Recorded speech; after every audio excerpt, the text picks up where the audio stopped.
প্রিয় দর্শক, আসসালামু আলাইকুম রহমতুল্লাহি বারকাতুহু। তাসবিহ চ্যানেলে আপনাকে শুভেচ্ছা ও অভিনন্দন। বন্ধুরা, আজকে বিশেষ 5টি সময় নিয়ে আলোচনা করব।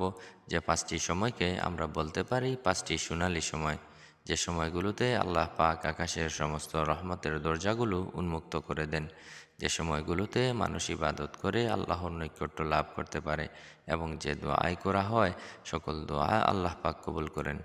24 ঘন্টার মধ্যে এরকম 5টি সময় আছে যা আমরা প্রতিদিন বারবার হাসিল করতে পারি। 5টি সময়ের মধ্যে একটি সময় হচ্ছে জোহরের ওয়াক্ত যখন শুরু হয়। আমরা সচরাচর এই সময়কে তেমন গুরুত্ব দেই না, কর্মব্যস্ততায় সময় কাটাই, ইবাদত করার সুযোগ পাই না, কিন্তু এই সময়টা অনেক গুরুত্বপূর্ণ। রাসূল সাল্লাল্লাহু আলাইহি ওয়াসাল্লাম জীবনে কখনো জোহরের 4 রাকাত সুন্নত মিস করেননি। সাহাবায়ে কেরাম যখন প্রশ্ন করলেন, ইয়া রাসূলুল্লাহ, আপনি অনেক গুরুত্ব সহকারে জোহরের 4 রাকাত সুন্নত আদায় করেন, এর কারণ কি? তখন নবী করিম সাল্লাল্লাহু আলাইহি ওয়াসাল্লাম বলেন, জোহরের ওয়াক্ত যখন শুরু হয় তখন আসমানের সকল দরজা খুলে দেওয়া হয়। এই সময় রাসূল সাল্লাল্লাহু আলাইহি ওয়াসাল্লাম জাওয়ালের সালাত পড়ার নির্দেশ দিয়েছেন। যেহেতু জোহরের ওয়াক্তের সময় আসমানের সকল দরজা খুলে দেওয়া হয়, ওই সময় যে আমল করা হয়, যে তাসবিহ, জিকির বা দোয়া করা হয়, তা সরাসরি আল্লাহর কাছে পৌঁছে যায়। দ্বিতীয় সোনালী সময়টি হচ্ছে আজানের পর 5 ওয়াক্ত নামাজের জন্য যে আজান দেওয়া হয়, সে আজানের সাথে সাথে আসমানের সকল দরজা খুলে দেওয়া হয়। রাসূল সাল্লাল্লাহু আলাইহি ওয়াসাল্লাম বলেছেন, যখন নামাজের জন্য আহ্বান করা হয় তখন আসমানের সকল দোয়ার খুলে দেওয়া হয় এবং বান্দার সকল দোয়া কবুল করা হয়। এই সময়টি আল্লাহর নৈকট্য লাভের সুবর্ণ সুযোগ।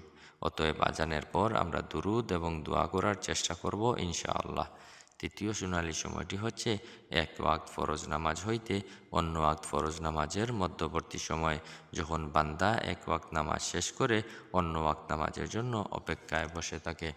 হাদিসে এসেছে, আল্লাহ পাক ওই ব্যক্তিকে নিয়ে ফেরেশতাদের কাছে গর্ব করেন, বলেন, দেখো আমার বান্দা একটা ফরজ নামাজ শেষ করে আরেক ফরজ নামাজের জন্য অপেক্ষায় আছে।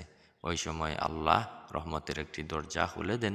বন্ধুরা, আমরা চেষ্টা করব আসর থেকে মাগরিব পর্যন্ত মসজিদে বসে থাকার, কেননা এই সময় অন্য সময়ের তুলনায় অনেক সংক্ষিপ্ত। এই সময় বান্দা যে জিকির বা দোয়া করে আল্লাহ সব কবুল করেন। 24 ঘন্টার মধ্যে আরও একটি সোনালী সময় হচ্ছে বান্দা যখন আল্লাহর একটি জিকির করে।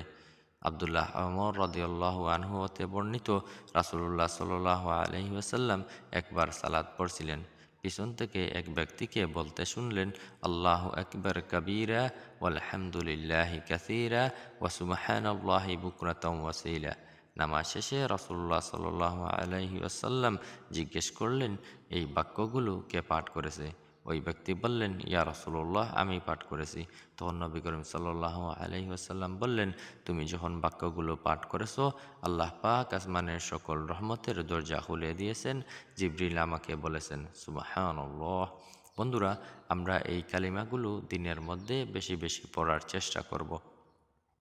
পঞ্চম সোনালী সময় এবং সবচেয়ে গুরুত্বপূর্ণ সময়টি হলো শেষ রাত বা তাহাজ্জুদের সময়।